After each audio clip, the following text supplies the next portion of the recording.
नमस्कार मित्रांनो, आज या व्हिडिओमध्ये आपण उपनिषद म्हणजे नेमके काय हे पाहणार आहोत. ज्ञानाची एक संपूर्ण शृंखला म्हणजे वेद आणि त्याच्या केंद्रस्थानी केवळ ज्ञानच आहे.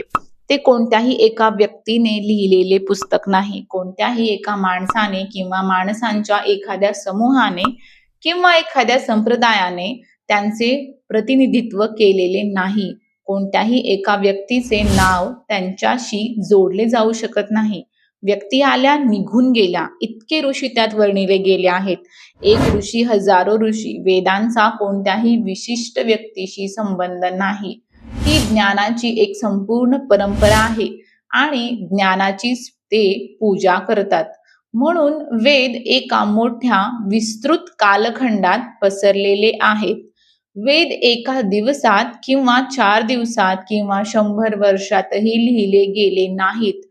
त्यांचा हजारो वर्षांचा प्रवास आहे आणि त्यांचा संबंध ज्ञानाशी, बोधाशी आहे, व्यक्तींशी नाही. म्हणून त्यांना अपौरुषेय पण म्हणतात.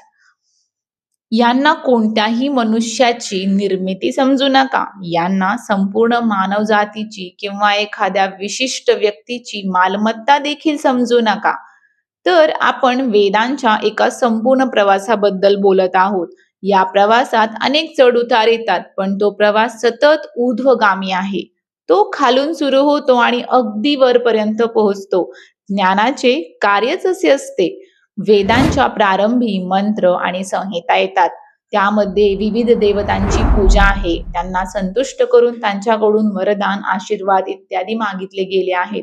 शत्रूंचा नाश मागितला गेला आहे. आपल्या पाळीव जनावरांची संख्या वाढावी, आरोग्य आणि संरक्षण मिळावे अशी प्रार्थना केली गेली आहे.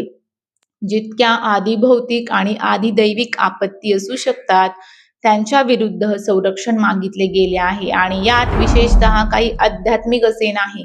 जरी ऋग्वेदाच्या 10व्या मंडलात काही गोष्टी अशा आहेत ज्या आध्यात्मिक काव्याच्या श्रेणीत मानल्या जाऊ शकतात, तरी एकूण पाहता वेदांच्या मंत्र भागात निसर्ग पूजन अधिक आढळते. वेदांचा हा प्रवास मंत्रापासून पुढे जातो. त्यानंतर ब्राह्मण येतात, जे सांगतात की यज्ञ व इतर विविध प्रकारच्या अनुष्ठानांमध्ये आणि कर्मकांडांमध्ये कोणत्या विधी आणि नियमांचे पालन करावे. त्यानंतर आरण्यक येतात. आरण्यकांपर्यंत पोहोचताना मग चर्चा अधिक खोलवर जाऊ लागते. आता जे प्रश्न आहेत ते बाह्य जगापासून दूर जाऊन अंतर्मुख होऊ लागतात आणि हाच प्रवास नंतर आपला पूर्ण विकास, आपले अंतिम लक्ष उपनिषदांमध्ये प्राप्त करतो. उपनिषदांमध्ये आता विचार पूर्णपणे अंतर्मुख झाला आहे. आता निसर्गाशी काही देणे घेणे राहिले नाही. सुरुवात प्रकृतीपासून झाली होती. इंद्राकडे काही विचारले जात होते, मारुतला काही विचारले जात होते, वरुणाकडे, अग्नीकडे काही विचारले जात होते. निसर्गाच्या शक्तींचे प्रतिनिधित्व करणारे हे सगळे देवता आहेत. त्यांच्याकडून वरदान मागितले जात आहे, त्यांच्याशी संवाद साधला जात आहे. पण उपनिषदांपर्यंत पोहोचताना ऋषी निसर्गाबद्दल पूर्णपणे उदासीन होतात.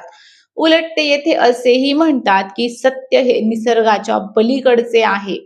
विचार इतका बदलतो की एकीकडे ज्या देवतांना भोग अर्पण केले जात होते, त्यांना अन्न, पाणी, फुले दिले जात होती, प्राण्यांना भेट म्हणूनही दिले जात होते आणि उपनिषदांमध्ये फक्त ब्रह्मा आहे जो काहीच खात नाही.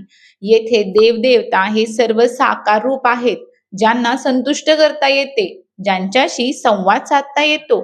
पण उपनिषदांमध्ये केवळ ब्रह्म आहे, ज्याला कोणताही आकार नाही, ज्याला कोणतीही इच्छा नाही, ज्याला कोणी साथीदार नाही, जो अचिंत्य आहे. त्याच्याशी संवाद तरी कसा साधणार? त्यामुळे विचार इतका बदलतो. पण उपनिषद हे पूर्णपणे वेदांच्या आतच येतात. प्रत्यक्षात वैदिक प्रक्रियाच विकसित होत होत अखेरीस उपनिषदांपर्यंत पोहोचते आणि माणसाच्या अंतर्जगताच्या बाबतीत उपनिषदांपुढे जाणारा विचार आज तागायत ना कोणी केला आहे ना मांडला गेला आहे. संपूर्ण जगात जिथे जिथे विचारांनी उंच भरारी घेतली आहे, तिथे तिथे उपनिषदांनी कोणत्या ना कोणत्या प्रकारे प्रभाव टाकलेला आहे.